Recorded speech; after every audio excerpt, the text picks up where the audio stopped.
Ni hao, salut à tous, j'espère que vous allez bien. Aujourd'hui, nous allons parler de l'uniformisation. Est-ce que c'est plutôt positif?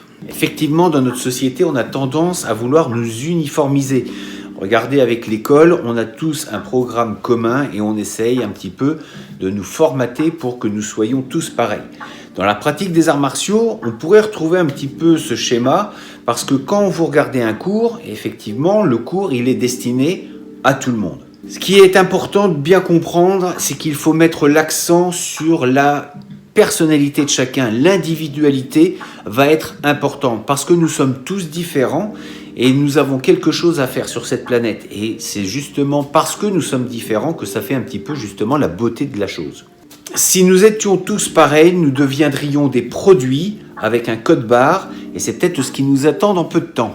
Alors oui, il faut cultiver cette différence et dans la pratique des arts martiaux, quand on fait un cours, imaginons un Tao, un Kata, un Pumse, un Kuen, une forme codifiée dirons-nous, eh bien effectivement tout le monde fait la même chose. Mais il ne vous aura pas échappé que nous avons tous une façon différente d'appréhender la forme qui nous est transmise.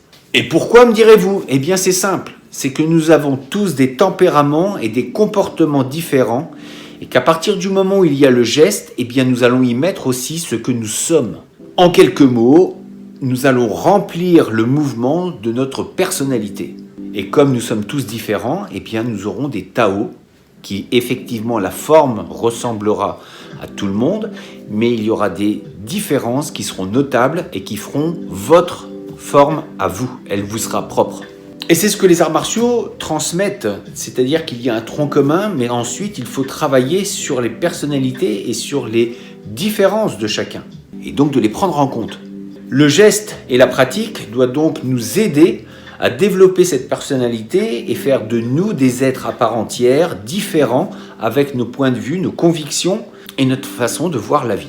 Les arts martiaux nous aident donc à nous libérer justement d'un certain conformisme, d'une certaine uniformisation pour que nous soyons libres de représenter ce que nous sommes au plus profond de nous-mêmes.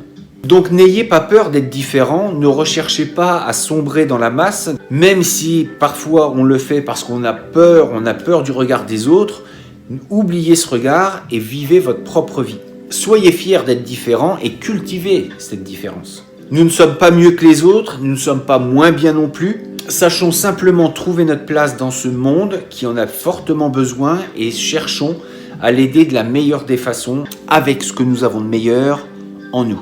Nous ne sommes pas et nous ne serons jamais des machines, donc faites parler votre cœur, soyez différents, cultivez votre différence, revendiquez-la et je vous dis à très bientôt pour une prochaine vidéo. D'ici là, restez forts, restez beaux et surtout, restez bizaïtian.